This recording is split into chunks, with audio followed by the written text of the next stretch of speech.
June 18th. Keep your distance. Leviticus chapter 19, verses 1 and 2. And the Lord spoke to Moses, saying, Speak to all the congregation of the children of Israel, and say to them, You shall be holy, for I, the Lord your God, am holy. Have you heard the story about the wealthy gentleman who was interviewing applicants for the position of chauffeur? After speaking with a number of candidates, he narrowed the field down to 3 finalists. He asked each man the same question. How close do you think you could drive to a 30-foot drop-off? The first said 6 feet.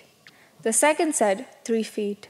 The third, however, replied, I don't know, but I'd stay as far away as I could. You can guess which one got the job. When it comes to some risks, it's best to keep your distance. The same is true of sin. As God gave Israel his standards for living, he based them on one essential truth. He is a holy God.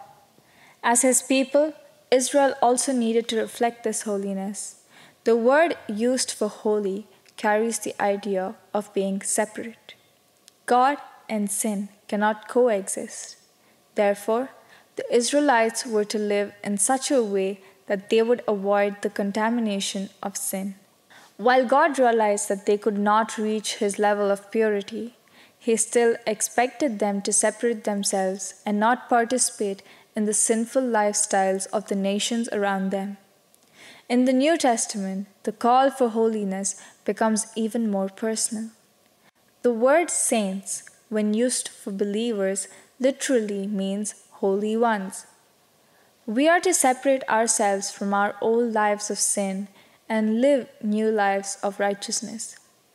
If you know that you have a weakness in a particular area, keep your distance.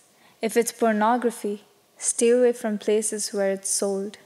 If it's gossip, avoid those people who may feed you information that you'll be tempted to pass on. The further you stay away from sin, the easier holiness will be.